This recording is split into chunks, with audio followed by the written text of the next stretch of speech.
सत्य कथा, पुरुषार्थ कथा, सुनो सुनो सिद्धार्थ कथा। सत्य कथा,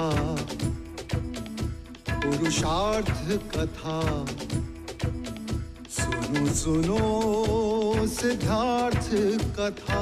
चढ़ते सूरज सा तेजवान वो कीर्तिमान, हुंकार भरे जब कूच करे, थर थर कांपे आसमान। वो राजपुत्र वो शूरवीर, पर्वत को भेद दे उसके तीर, शांति का स्रोत करुणा की धार, निर्झर झरे मन से अपार। वो राजपुत्र वो शूरवीर, पर्वत को भेद दे उसके तीर, है शाक्य वंश का वो तारा, जगमग है जिससे जग सारा।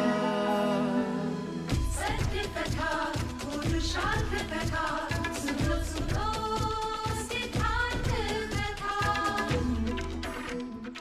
¿Y el príncipe Chaná? ¿Qué pasó, Chaná?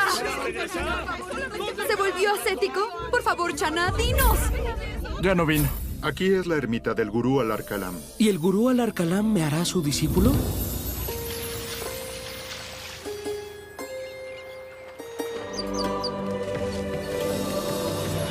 Pero ¿y cómo se pide? Mira. Om Bhagwati, dame limosna.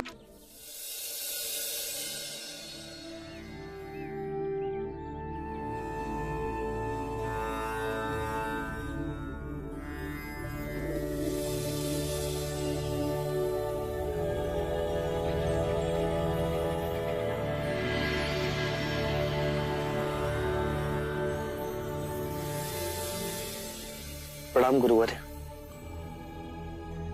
आपकी आज्ञा अनुसार मैं भिक्षा मांग लाया।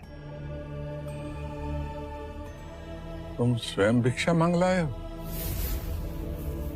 अर्थात तुम्हारा स्वाभिमान अब तुम्हारी साधना में कभी बाधा नहीं डालेगा। कारण मैं नहीं जानता, पर तुम्हारी आंखों में एक नहीं अनगिनत प्रश्न है। सत्य कहा आपने गुरुवर्य, पर मैं ये जानता हूं मेरे सारे प्रश्नों के उत्तर मिल जाएंगे यदि एक प्रश्न हल हो गया। कौन सा प्रश्न? क्या आपने मुझे अपना शिष्य स्वीकार किया? तुम्हें इतना विश्वास है मुझ में? मुझे बाहरी ज्ञान पर विश्वास नहीं। वेद पुराण मैंने पढ़े, पर वो ज्ञान किसी और का, स्वयं की अनुभूति नहीं। और उसे जानकर भी मेरे प्रश्नों के उत्तर नहीं। अर्थात वो ज्ञान मेरे लिए अपूर्ण है। जो शक्ति मनुष्य के भीतर है, मुझे उसका अनुभव करना है, और वो केवल ध्यान मार्ग से ही संभव है। और ध्यान से समाधि योग तक का मार्ग आपके चरणों से गुजरता है। आपका मार्गदर्शन मेरे प्रश्नों के उत्तर बनेंगे। विचारशील है तुम्हारी जिज्ञासा ही तुम्हें समस्त जीवों के कल्याण का मार्ग दर्शाएगी। पहले भोजन कर लो, फिर बात करेंगे।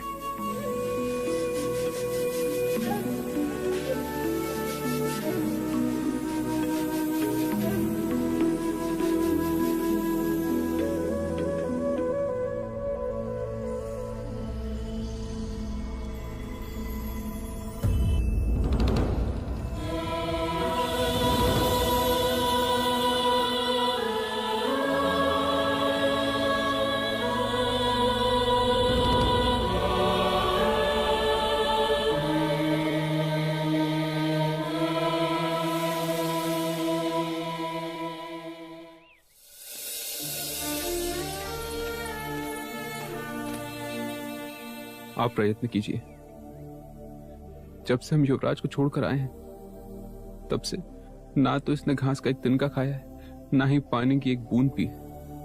यदि ये कुछ नहीं खाएगा पिएगा तो इसकी जान। वैद्य जी को बुलाओ चन्ना। बुलावा भेजा, आते ही होंगे वो।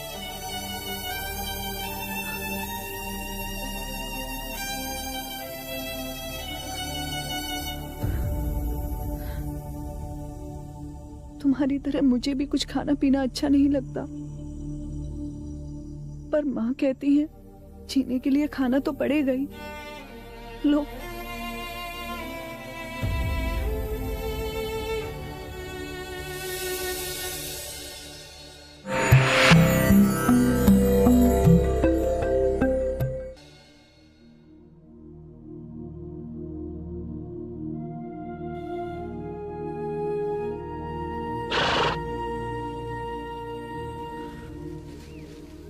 क्षमा करना मित्र, मैं तुम्हें घास खिलाना भूल गया।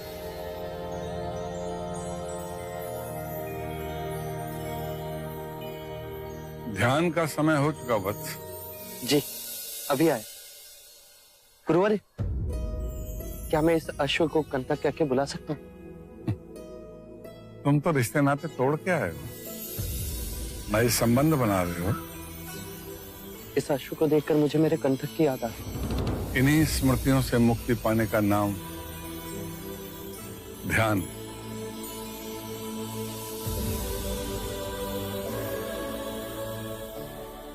कंतक, कंतक, थोड़ा तो पानी पी लो। देखो, मेरे हाथों से नहीं पियोगे तो युवराज जहां भी होंगे गुस्सा हो जाएंगे।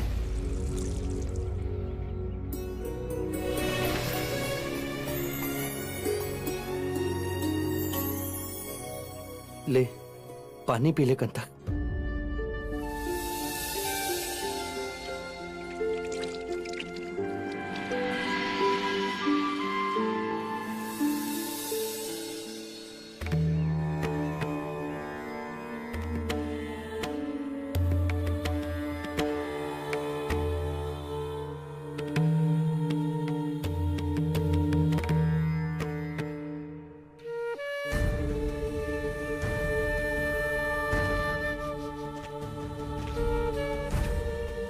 क्षमा करें, कंतक अब जी ना सकेगा। वो भी एक जीव ही है। अन्न और जल त्यागे कोई कितने दिन जी सकता है? कंतक! कंतक! कंतक! कंतक! क्या हुआ? कंतक कुछ बोल। मैं युवराज से क्या कहूंगा?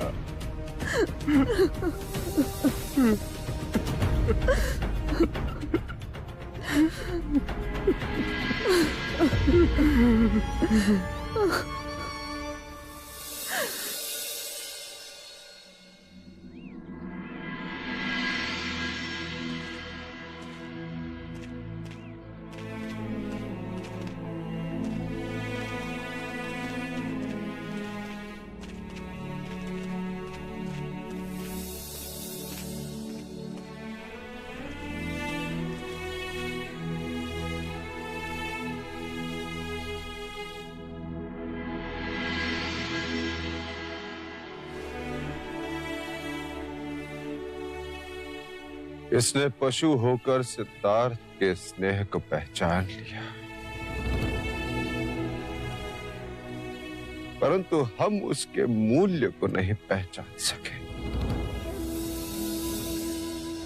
वियोग में इसके प्राण चले गए, परंतु मैं अब भी जीवित हूं। स्वयं को संभालिए भाई महाराज। क्षमा करें महाराज, पर कपिल वस्तु के प्रजाजनों का एक निवेदन है आपसे कि आप शीघ्र युवराज को ढूंढ कर लाइए महाराज, युवराज को ढूंढ कर लाइए। इतनी पीड़ा युद्ध से ना हुई महाराज, जितनी युवराज के जाने से हुई। ऐसा लगता है जैसे सारे कपिल वस्तु के प्राण ही चले गए। मैं सारी प्रजा अचेतन हो गई है। यूं लग रहा है कि जैसे रात से पुण्य चला गया हो महाराज, पुण्य चला गया हो। आप सबको वचन देता हूं, शीघ्र मैं युवराज को वापस ले आऊंगा। अब बहुत देर तक ये अंधेरा नहीं रहेगा कपिल वस्तु में।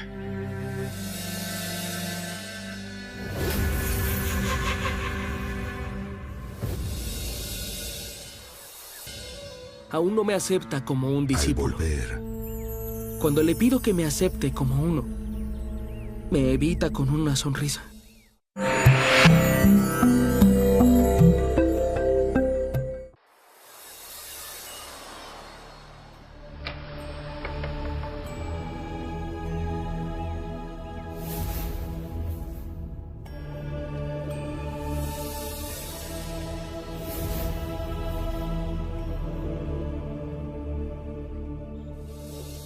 सिद्धार्थ,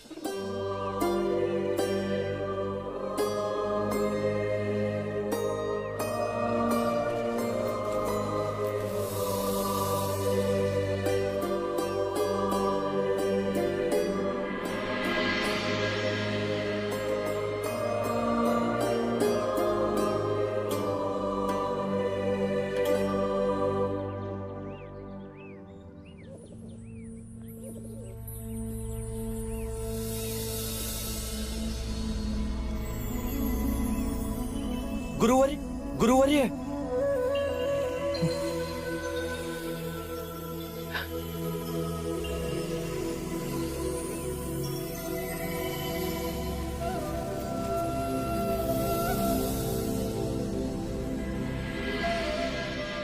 जीवन को इतना गंभीर न बनाओ वत्स कि जीवन बोझ लगने लगे।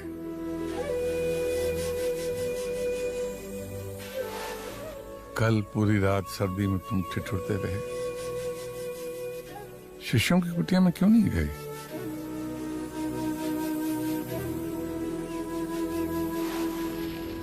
कैसे सोता गुरुवर्य? अभी तक आपने मुझे अपना शिष्य नहीं बनाया। जब भी शिष्य बनाने की बात होती है आप मुस्कुराकर टाल देते हो।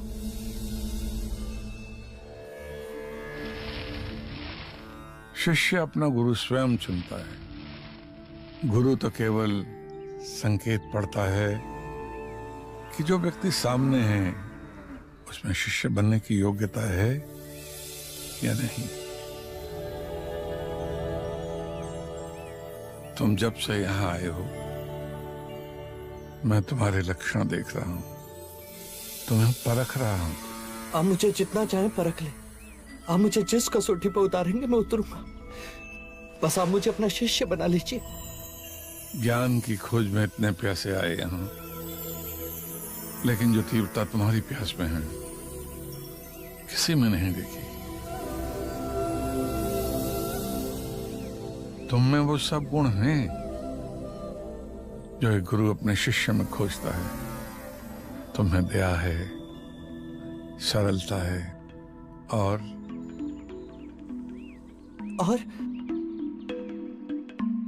अपनी बात मनवाने का हट भी। तो क्या?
गुरुदेव एक प्रश्न पूछूं? पूछो बस। गुरुदेव, मैं अपने मुंह से अपनी क्या प्रशंसा करूं? मैंने कई गुरुओं से ज्ञान की प्राप्ति की, चारों वेद उपनिषद मुझे कंठस्थ हैं, परंतु फिर भी आपने मुझे अपना शिष्य बनाने में पूरा 1 मास ले लिया, और इस सिद्धार्थ को मात्र 2 दिन में ही आपने अपना शिष्य बना लिया।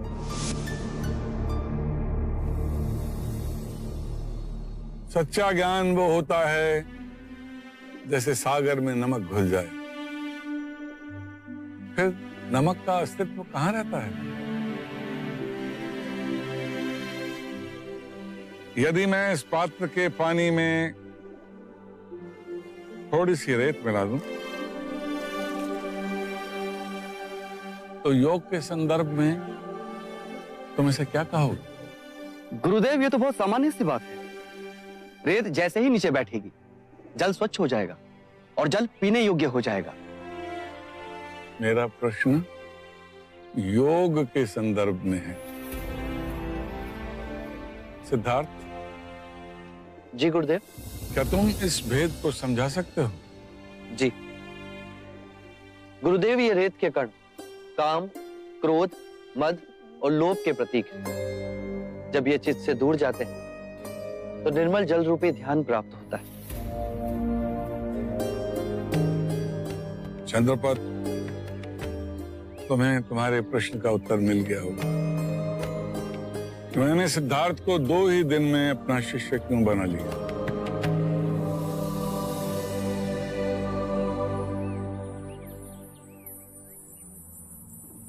सांख्य दर्शन में पुरुष और प्रकृति 2 सत्य हैं। पुरुष चेतना है और प्रकृति स्थूल तत्व। पुरुष और प्रकृति कामनावश जब एक दूसरे से बंध जाते हैं, जैसे 2 सांप, तो जीव का जन्म होता है। जैसे मनुष्य, पेड़, पौधे, पशु, पक्षी। किंतु ज्ञात रहे, कामना से मुक्ति ही मोक्ष। गुरुवारे, सांख्य योग क्या है? मेरी उसमें रुचि है। मेरी तो दोनों में ही रुचि है, सांख्य योग और सांख्य दर्शन। दोनों में अंतर तो वैसे भी शब्दों का ही है। नहीं वत्स, इनमें बहुत बड़ा भेद है। ये इतनी गहरी खाई है कि पाटी नहीं जा सकती। जो सिद्धार्थ पूछ रहे हैं वो सांख्य योग है, मोक्ष की अनुभूति है। जो तुम पूछ रहे हो वो सांख्य दर्शन है, जो बुद्धि से संबंध रखती है। मार्ग को समझना और मार्ग पर चलना, दोनों में बहुत बड़ा अंतर है। मन में उठी कामनाएं ही सारी सृष्टि का निर्माण करती है, विचारों का निर्माण करती है। विचार और कामनाओं को जन्म देते हैं, और ये खेल कभी समाप्त नहीं होता। गुरुवर्य, तो मन पर वश कैसे पा सकते हैं? अपनी सांसों पर नियंत्रण करके। सांख्य योग में सांसों के आवागमन पर नियंत्रण करना अति आवश्यक है। पूरे दिन हम एक ही नासिका छिद्र से सांस लेते हैं, परंतु हर घंटे ये क्रिया बदलती रहती है। जब हम बाईं नासिका से सांस लेते हैं तो उसे इड़ा नाड़ी या सूर्य नाड़ी कहते हैं, और जब हम दाईं नासिका छिद्र से सांस लेते हैं तो उसे पिंगला नाड़ी या चंद्र नाड़ी कहते हैं। ये सूक्ष्म नाड़ियां हमारी रीढ़ की हड्डी के दोनों ओर स्थित हैं। इनमें एक ताल मेल बैठा के हमें सुषुम्ना को जगाना है।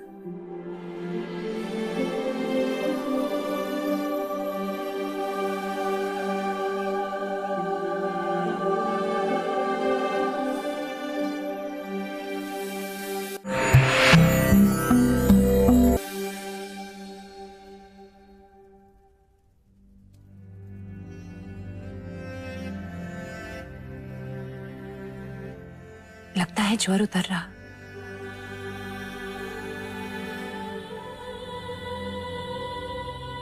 तुम पर सबका दायित्व पड़ रहा है, मेरा, यशोधरा का, राहुल का। जब ज्वर हो तो अधिक बातें नहीं करते।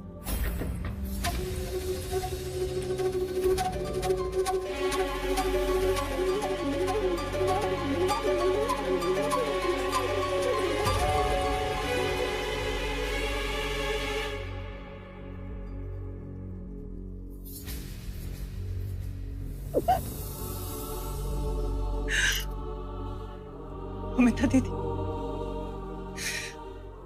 क्या सोचा था और क्या हो गया? सिद्धार्थ ऐसे चला गया? प्रश्न ये नहीं कि ऐसे चला गया, प्रश्न ये है कि कैसे चला गया। राजा दंडपानी, ये अनर्थ कैसे हो गया महाराज? सिद्धार्थ को इतना भी विवेक न था कि वो किसी का पति है, किसी का पिता है और किसी का पुत्र भी। वही तो मैं पूछ रहा हूँ। महाराज, आपने सिद्धार्थ को जाने कैसे दिया? उसे रोका क्यों नहीं? अपने दायित्व का वास्ता क्यों नहीं दिया? कुछ तो कहिए महाराज। आपके प्रश्नों का आवेग शांत हो जाए तो ही मैं उत्तर दे सकता हूँ। सिद्धार्थ आधी रात को चला गया था और हमें पता तक नहीं चला। ये उत्तर पाने के लिए हम इतने कष्ट में रातों रात देवता से यहाँ आए हैं। आप भैया को दोषी क्यों ठहरा रहे हैं? क्योंकि जिसका दोष है, महाराज का उसके प्रति क्रोध और आवेश दिखाई नहीं दिया। अब आप ही बताइए कि मेरी पुत्री का क्या होगा? वो अपने जीवन का लंबा रास्ता किसके सहारे व्यतीत करेगी? मेरे नाती राहुल का क्या होगा महाराज? यदि पता होता कि ऐसे दुर्दिन देखने पड़ेंगे तो मैं अपनी पुत्री यशोधरा का विवाह सिद्धार्थ से कभी हो नहीं देता। भैया, ऐसी बात कहने से पहले महाराज की अवस्था तो देखिए। पुत्र वियोग में एक लाचार पिता दिखाई नहीं देता आपको? ओह, लो अब हमें ही अपराधी बनाया जा रहा है। नहीं भैया, आप लोग आए, हमें लगा हमारे दुख में सहयोगी होने आए, किंतु आप तो आरोप प्रतिरोप करने आए, ये देखते हुए भी कि हम इतनी यातना और पीड़ा में हैं। आप प्रजापति, तुम्हारे भैया का आक्रोश उचित है। मुझे यथार्थ में पता नहीं था कि सिद्धार्थ इतना बड़ा निर्णय ले चुका है। आपके दोष सर्वाधिक पर सच में उसे रोक नहीं सका। मैं उसे रोक नहीं सका। भैया, आप मन छोटा ना करें, आप कर भी क्या सकते थे? क्या कहना? वहां देवदा में हमारी छाती पर सिर रखकर रो रही थी तुम अमिता, और यहाँ आते ही अपने भाई के प्रति सहानुभूति जाग गई। हम कोई अलग नहीं दंडपानी, आपका भी सिद्धार्थ पर उतना ही अधिकार है। हमारे दुख के सहभागी हैं आप। मैं यहाँ कोई शोक प्रकट करने नहीं आया महाराज। मैं अपनी पुत्री यशोधरा को यहाँ से ले जाने आया हूँ। मुझे नहीं लगता कि यशो का भविष्य यहाँ पर सुरक्षित है।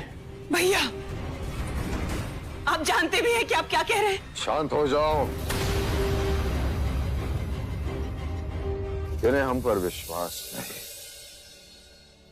पुत्री के पिता है राजा दंडपानी।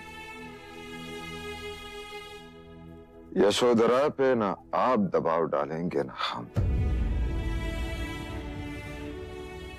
देवदा जाना न जाना इस बात का निर्णय केवल और केवल यशोधरा ही करेगी।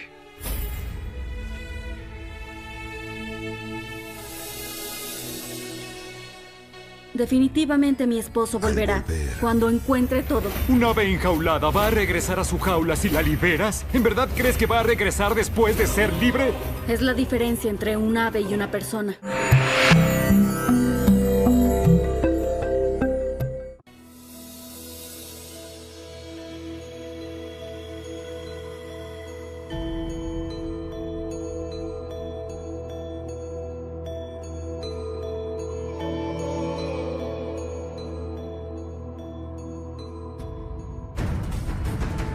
खाने में जो था सो आपको दे दिया है।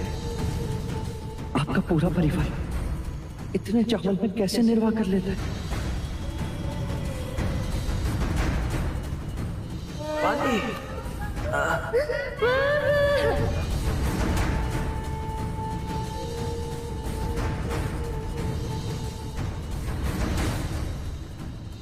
गुरुदेव,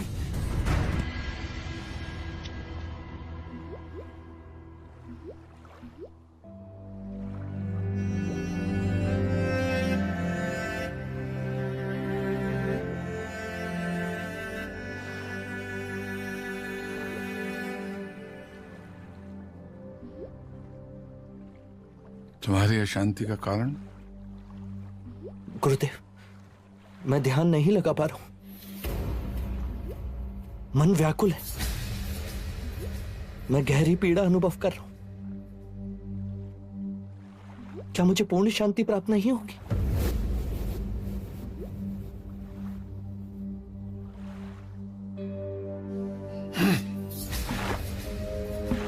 देखा वो पत्थर कैसे पानी से उछलता हुआ चला गया।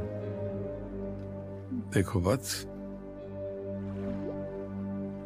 पहले पहल जब ध्यान केंद्रित करते हैं तो भूत, भविष्य, वर्तमान के विचार चारों तरफ से घेर लेते हैं।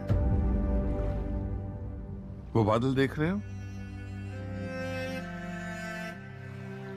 वो भी इन विचारों की तरह नए नए रूप लेके विचरते हैं। फिर भी आकाश अनछुआ रहता है। जब पूर्ण ध्यान लगाना हो तो तुम्हें आकाश की तरह होना चाहिए।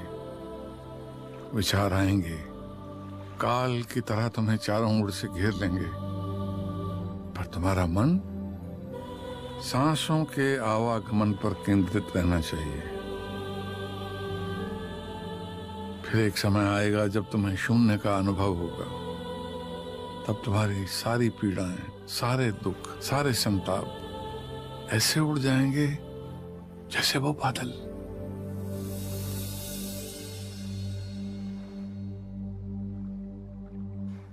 फिर केवल एक गहरी शांति का अनुभव होगा, जैसे वो नीला आकाश।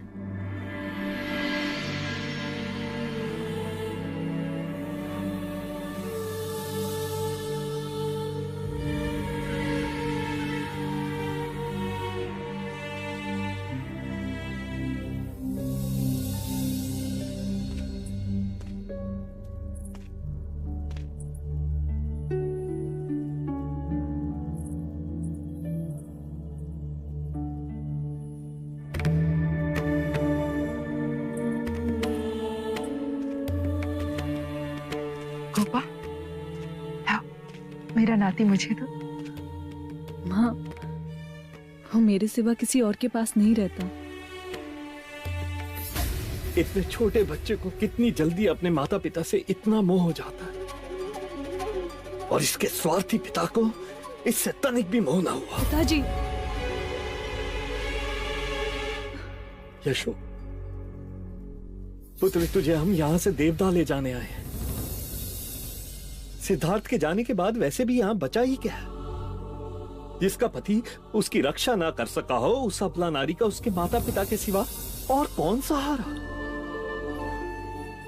मेरा ध्यान देवदा से अधिक यहाँ रखा जा रहा है।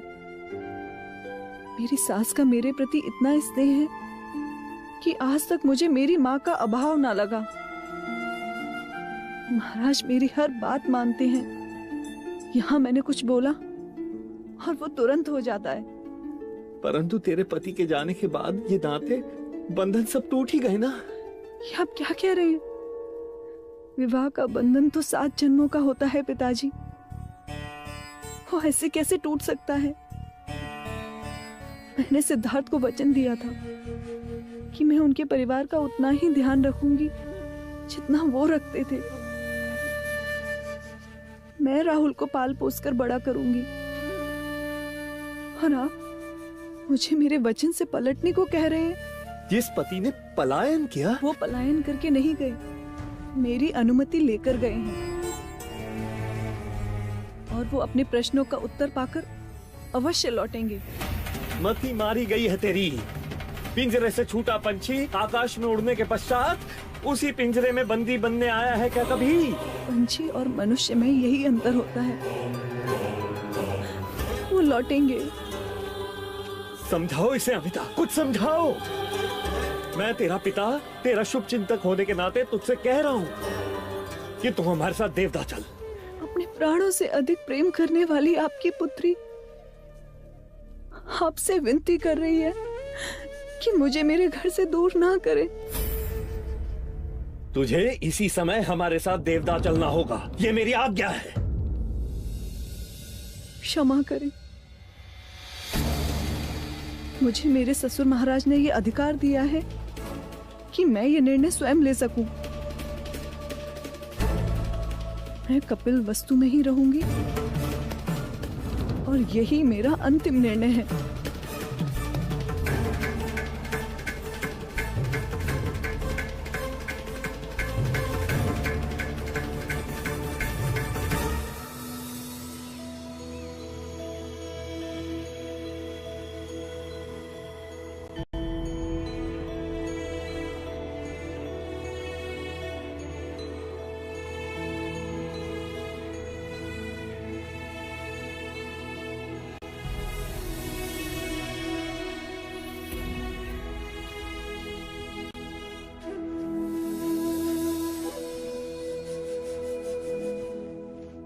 प्रणाम गुरुदेव।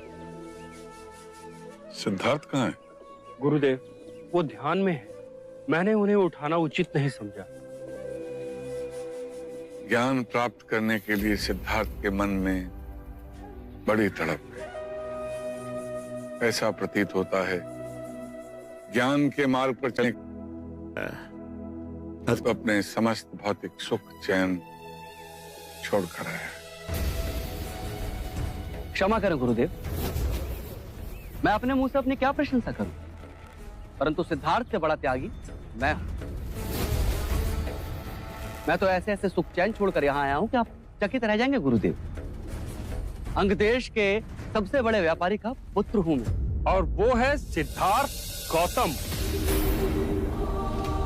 वो सिद्धार्थ गौतम जिसने कौशल नरेश प्रसन्नजीत को बिना शस्त्र उठाए पराजित किया था। शुद्धोधन राजा के पुत्र, शाक्य देश के भावी महाराज, युवराज सिद्धार्थ गौतम।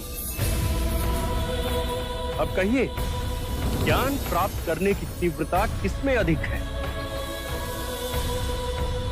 भिक्षाटन का समय हो गया, प्रस्थान करो।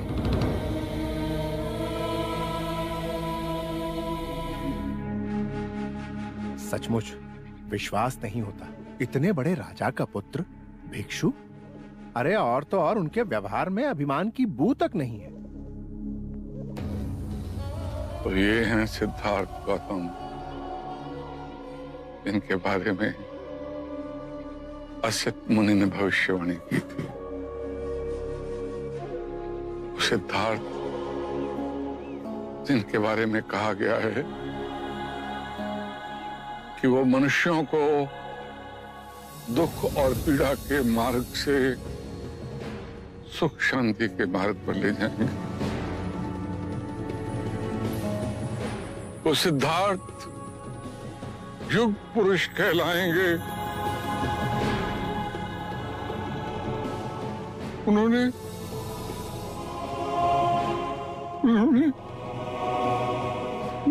मुझे अपना गुरु स्वीकार किया।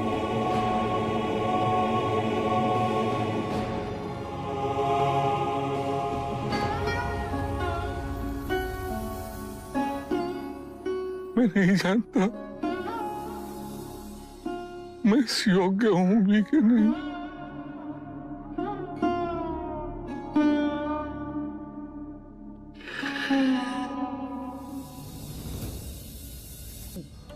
Pedí limosna por él. Y él siempre es el favorito.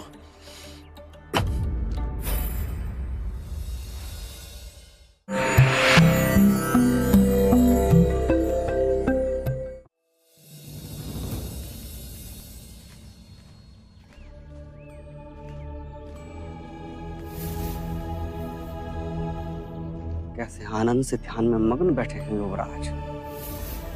मुझे इनका सेवक बना दिया गया है।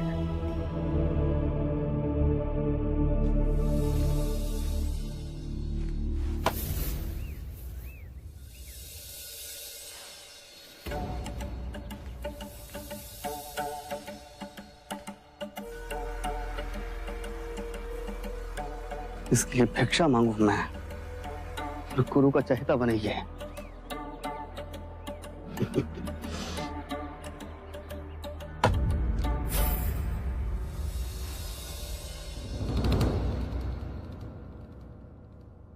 क्षमा करें मित्र,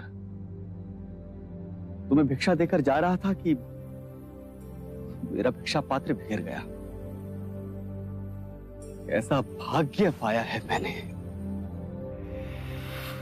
तुम्हारा ध्यान भंग ना हो इसलिए घर घर जाकर कड़ी धूप में मैं भिक्षा लेकर आया, तुम्हारे और अपने लिए।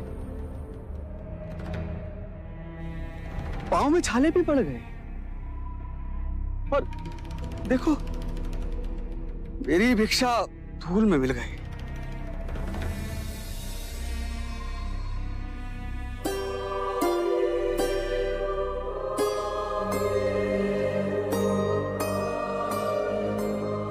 चंद्रपात, ये भिक्षा आप ग्रहण करें, मुझे इसकी आवश्यकता नहीं।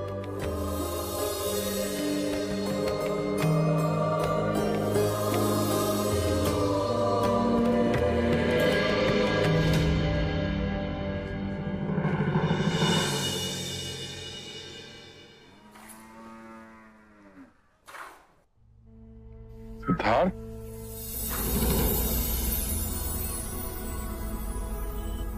आप बिना देखे कैसे जान लेते हैं कि मैं गुरु और माता में कोई अंतर नहीं होता वत्स। माता जरा सी आहट से अपने बच्चे को पहचान लेती है।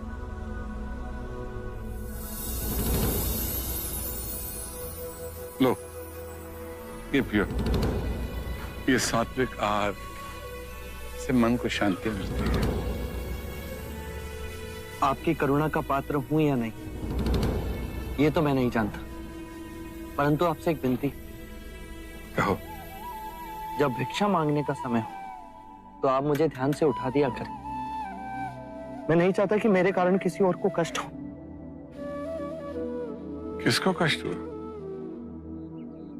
ज्ञात रहे सिद्धार्थ, यहाँ प्राथमिकता ध्यान को दी जाती है, भिक्षा को नहीं।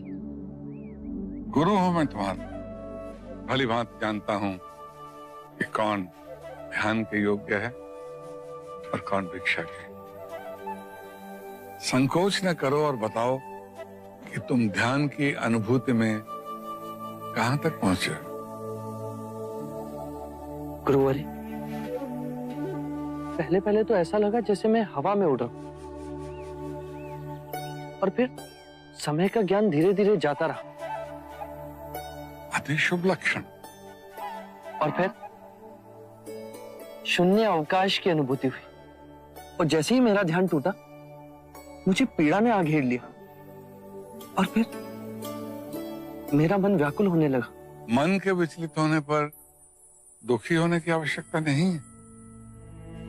तुम्हें इसके आगे अनंत के शून्य आकाश की अनुभूति करनी है। जो भौतिक है वो मन का बुना जाल है, जैसे उस दिन पात्र के पानी में धूल के कण।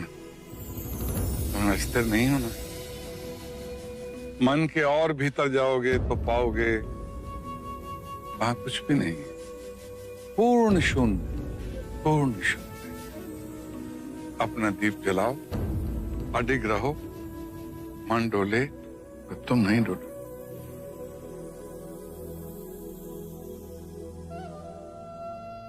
यशस्वी भव।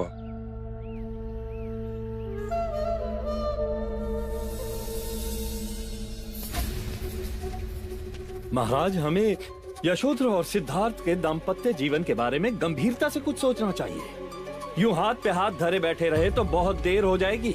महाराज अस्वस्थ थे, परंतु अब ठीक हैं। महाराज, हमारी आयु और अनुभव सिद्धार्थ से अधिक है। हमें शीघ्र ही वन जाकर सिद्धार्थ को खोजना चाहिए और उसे समझा बुझाकर तुरंत कपिल वस्तु वापस लाना चाहिए। युवावस्था में ऐसी भूल हो जाती है। नहीं भैया, ये युवावस्था की भूल नहीं। सिद्धार्थ की मनोस्थिति का आपको कोई भी ज्ञान नहीं। बचपन से उसे सारे दुखों से, वेदनाओं से दूर रखा, पर अचानक जीवन का कठोर सत्य एकाएक उसके सामने आ गया और उसका कोमल मन इतना गहरा आघात सह न सका। दिन रात वो इस पीड़ा की अग्नि में जलता रहा।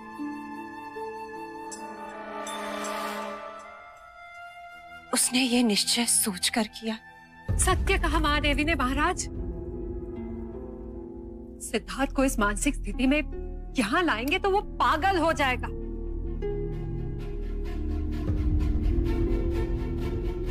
और कहीं उसने आत्महत्या कर ली तो? ईश्वर करे ऐसा ना हो। यही भय मुझे सिद्धार्थ को वापस लाने के लिए रोक रहा है। मैं उसे विवश करके वापस ले आऊं और वो कहीं कुछ करने बैठे। नहीं महाराज, ऐसा ना कहे। नहीं प्रजा, सिद्धार्थ को कुछ नहीं होगा। मेरी बस यही विनती है महाराज कि हम सिद्धार्थ को ढूंढ लें, उसे बस एक बार समझा लें। हो सकता है कि उसके मन का क्लेश अब तक शांत हो चुका हो और वो स्वयं वापस लौटना चाहता हो।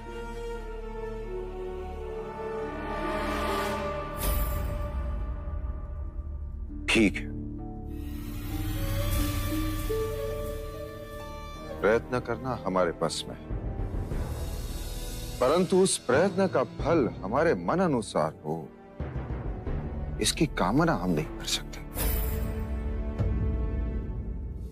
सिद्धार्थ को लाने मैं स्वयं जाऊंगा। परंतु भाई महाराज, इतने तीव्र ज्वर में आप न जाएं तो ही अच्छा हुआ। हाँ महाराज, अनुज ठीक कह रहे हैं। अनुज, तुम अपने साथ महामंत्री को भी ले जाओ और सिद्धार्थ से थोड़ा संभल कर बात कर। मैं पूर्ण चेष्टा करूंगा भाई महाराज। महाराज, आप मुझे भी साथ जाने की अनुमति दें। मैं भी सिद्धार्थ को समझाने का प्रयत्न करूंगा। तुम्हारा बंधु प्रेम देखकर मैं प्रसन्न हुआ देवदत्त। अवश्य, तुम भी अवश्य जाओ। परंतु एक बात का ध्यान रखना, सिद्धार्थ पर किसी भी प्रकार का दबाव न डाला जाए। निश्चिंत रहिए महाराज, मेरे रहते सिद्धार्थ पे कोई दबाव नहीं डाल सकता।